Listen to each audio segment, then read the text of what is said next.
Assalamualaikum warahmatullahi wabarakatuh. Hai everyone. Perkenalkan, aku Hasniarti Putri, mahasiswi dari Universitas Islam Negeri Sumatera Utara. Kali ini, aku mendapat tugas dari dosenku memberikan opini tentang penegakan hukum di Indonesia. Nah, pada mata kuliah Administrasi Negara yang diampu oleh Bapak Budi Abdullah. Disclaimer, video ini aku buat bukan untuk menjatuhkan pemerintah atau apapun. Ini hanya opini pribadi tentang penegakan hukum di Indonesia. Berdasarkan pengaturan hukum di Indonesia mengenai hak kebebasan berpendapat terdapat pada pasal 28E ayat 3 Undang-Undang 1945 yang berbunyi, setiap orang berhak atas kebebasan berserikat, berkumpul, dan mengeluarkan pendapat. Menurut saya, dasar hukum di Indonesia sudah cukup baik, lengkap, dan tegas. Hanya saja ada oknum-oknum penegak hukum yang tidak berintegritas tinggi dan menyalahgunakan wewenang dan jabatannya. Ini yang menjadi permasalahan pada hari ini menurut saya. Dikarenakan oknum-oknum tersebut yang tidak memiliki integritas tinggi dan menyalahgunakan wewenang dan jabatannya, penegak hukum di Indonesia seringkali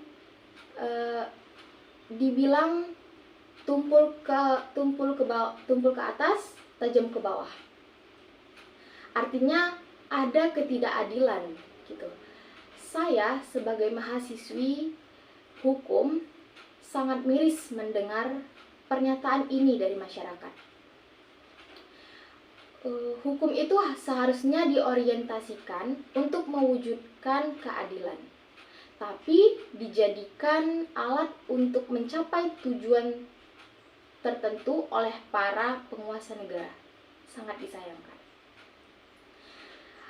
Akhirnya, karena ada oknum-oknum penegak hukum ini, rasa ketidakpercayaan masyarakat terhadap hukum Indonesia menjadi rusak.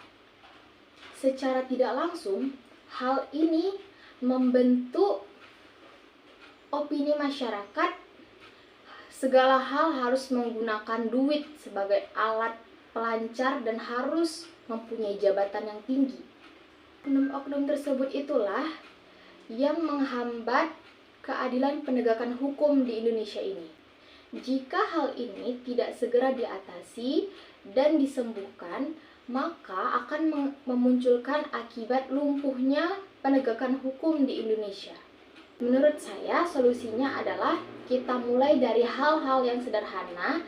Contohnya, dalam perekrutan ASN atau para penegak hukum harus betul-betul diseleksi secara murni agar dirinya yang ingin menjadi penegak hukum betul-betul memiliki jiwa dan berniat ingin menjadi penegak hukum, jadi tidak gampang terikut atau tergoda dengan godaan-godaan yang ada.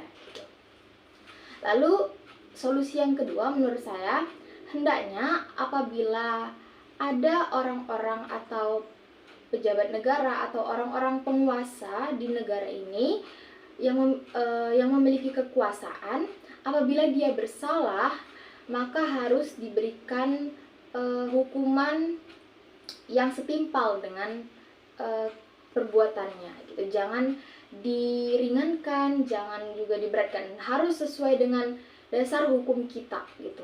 Jangan ada peringanan. Nah, terkadang yang membuat kita sangat miris itu adalah kasus kecil, orang-orang masyarakat kecil yang kurang mampu diberi hukuman yang berat, sedangkan seperti koruptor yang merugikan negara dan banyak masyarakat di negara ini itu dihukum dengan hukuman yang tidak ya menurut kita tidak pantas gitu, sangat terlalu tidak wajar gitu. Masa sama sih hukuman orang kasus kecil dengan kasus korupsi? Baik, begitulah opini pribadi saya tentang penegakan hukum di Indonesia ini. Wassalamualaikum warahmatullahi wabarakatuh.